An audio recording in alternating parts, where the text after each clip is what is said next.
Hi guys, it's time to read to you Chapter 2 of All Quiet on the Western Front. Remember that we have 3 challenges along the way, and in this chapter and in Chapter 3 we're going to focus on point of view and conflicts. Last semester we learned about conflicts like man versus self, man versus society, and man versus nature or supernature. And when we say supernature, we talk about gods or ghosts or things such as that. So those are the things you want to look for in the plot structure. And you also want to look for point of view. This is a unique book in that it's told from the point of view of one soldier on the German side. And we want to see in one of our challenges later on how we can come to it from another perspective, from another point of view. Okay, so I'm going to stop probably halfway through the second chapter to stop and listen and say things and, understand, take a break, and then we'll come back for the rest of Chapter 2, and then we'll read Chapter 3. Okay, so again, I'm going to look away from you so that I can read. Chapter 2 of All Quiet on the Western Front. It is strange to think that at home in the drawer of my writing table there lies the beginning of a play called Saul, and a bundle of poems. Many an evening I have worked over them. We all did something of the kind, but that has become so unreal to me I cannot comprehend it anymore. Our early life is cut off from the moment we came here, and that without our lifting a hand. We often try to look back on it and find an explanation, but never quite succeed. For us young men of 20, everything is extraordinarily vague.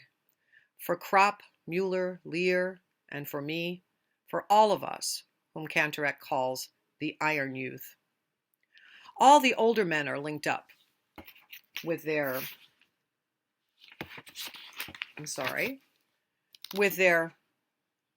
oh dear goodness, with their previous life. They have wives, children, occupations, and interests. They have a background which is so strong that the war cannot obliterate it. We young men of 20, however, have only our parents, and some, perhaps a girl. That is not much, for at our age the influence of parents is at its weakest, and girls have not yet got a hold over us. Besides this, there was little else. Some enthusiasm, a few hobbies, and our school. Beyond this, our life did not extend, and of this, nothing remains. Cantorek would say that we stood on the threshold of life, and so it would seem. We had as yet taken no root. The war swept us away. For the others, the older men, it is but an interruption. They are able to think beyond it. We, however, have been gripped by it and do not know what the end may be. We know only that in some strange and melancholy way, we have become a wasteland. All the same, we are not often sad. It's pretty ironic. Though Mueller would be delighted to have Kemmerich's boots, he is really quite as sympathetic as any other who could not bear to think of such a thing for grief. He merely sees things clearly. Were Kemmerich able to make any use of the boots, then Mueller would rather go barefoot over barbed wire than scheme how to get hold of them. But as it is, the boots are quite inappropriate to Kemmerich's circumstances, whereas Mueller can make good use of them. Kemmerich will die. It is immaterial who gets them. Why then should Mueller not succeed to them? He has more right than a hospital orderly. When Kemmerich is dead, it will be too late. Therefore, Mueller is already on the watch. We have lost all sense of other considerations because they are artificial. Only the facts are real and important for us, and good boots are scarce. Imagine having to come down to a place where a good friend has lost a leg, and because you need boots so that they don't hurt your feet and you're going to continue fighting, you make the choice to take a material item as opposed to focusing on the life or death of a friend.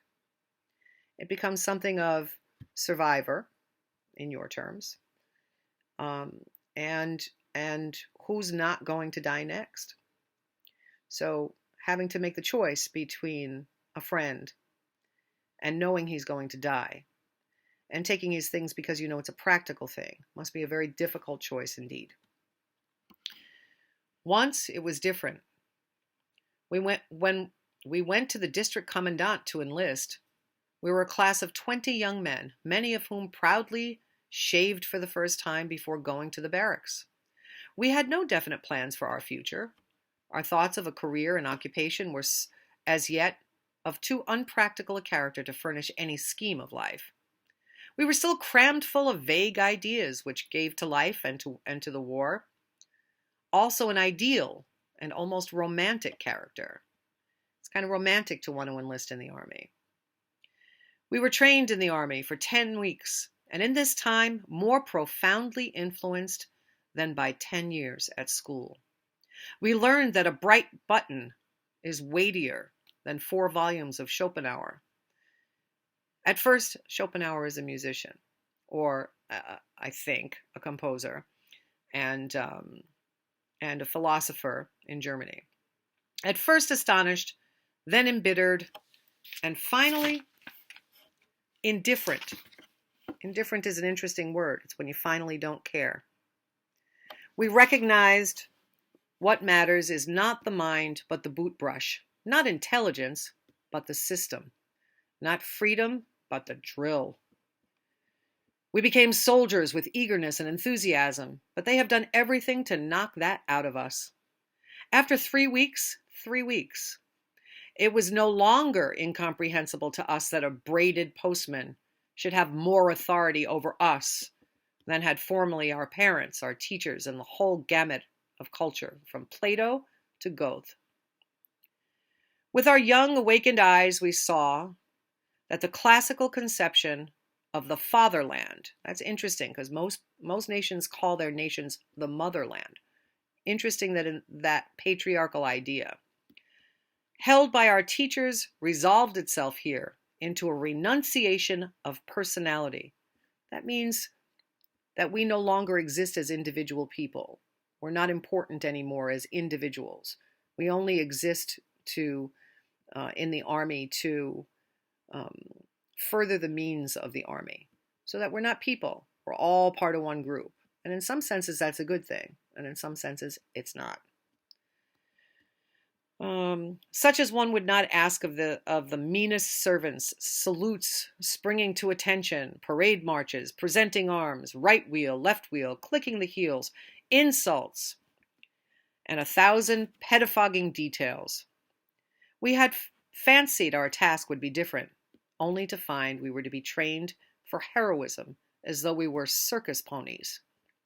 But we soon accustomed ourselves to it.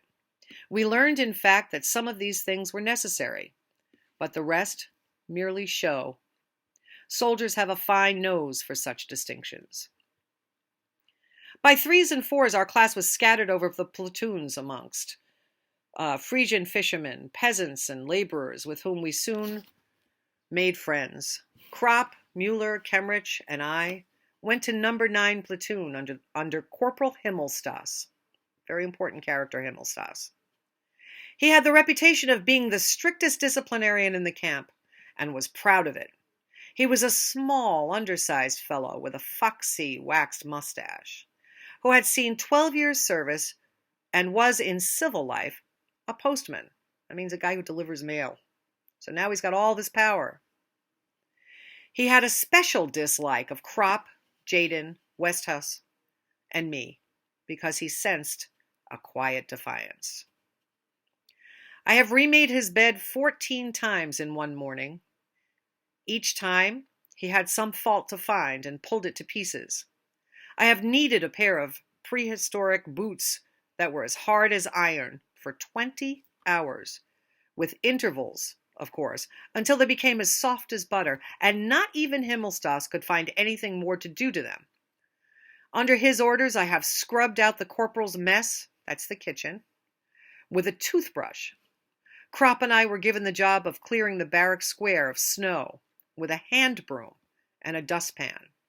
And we would have gone on until we were frozen had not a lieutenant accidentally appeared who sent us off and hauled Himmelstas over the coals. That means yelled at him a lot. But the only result of this was to make Himmelstas hate us more. 6 weeks consecutively, I did guard every Sunday, and was hut orderly for the same length of time. With a full pack, that means backpack, and rifle, I have had to practice on a wet, soft, newly plowed field. The prepare to advance, and the lie down, until I was one lump of mud and finally collapsed. 4 hours later, I had to report to Himmelstas with my clothes scrubbed clean, my hands chafed and bleeding. Together with Kropp, Westhouse, and Jaden, I have stood at attention in a hard frost without gloves for a quarter of an hour at a stretch, while Himmelstas watched for the slightest movement of our bare fingers on the steel barrel of the rifle. I have run 8 times from the top floor of the barracks down to the courtyard in my shirt at 2 o'clock in the morning because my drawers projected 3 inches above the edge of the stool on which one had to stack all one's things. Alongside me ran the Corporal Himmelstas and trod on my bare toes. That means he stepped on his feet. At bayonet practice, I constantly to fight with Himmelstas. I with a heavy iron weapon, whilst he had a handy wooden one, with which he easily struck my arms till they were black and blue. Once, indeed, I became so infuriated that I ran at him blindly and gave him a mighty jab in the stomach and knocked him down. When he reported me, the company commander laughed at him and told him he ought to keep his eyes open. He understood Himmelstas and apparently was not displeased at his discomfiture. I became a pastmaster on the parallel bars and excelled at physical jerks. Physical jerks are the English expression for calisthenics or exercises that you do, kind of like Zumba, etc. We have trembled at the mere sound of him, but his runaway post horse never got the better of us. On Sunday, as Kropp and I were lugging a latrine bucket, that means a bucket full of poop, on a pole across the barrack yard, Himmelstas came by, all polished up and spry for going out. He planted himself in front of us and asked us how we liked the job. In spite of ourselves, we tripped and emptied the bucket over his legs. He raved, but the limit had been reached. "That means clink," he yelled. A clink is the jail. But Kropp had had enough. "There'll be an inquiry first," he said, "and then we'll unload." "Mind you how you speak to a non-commissioned officer," bawled Himmelstas. "Have you lost your senses? You wait till you're spoken to. What will you do anyway?" "Show you up, Corporal," said Kropp, his thumbs in line with the seams of his trousers.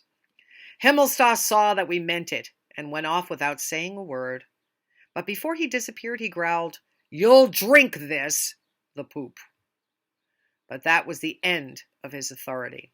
He tried it on once more in the plow field with his "prepare to advance," and "lie down." We obeyed each order, since an order's an order and has to be obeyed.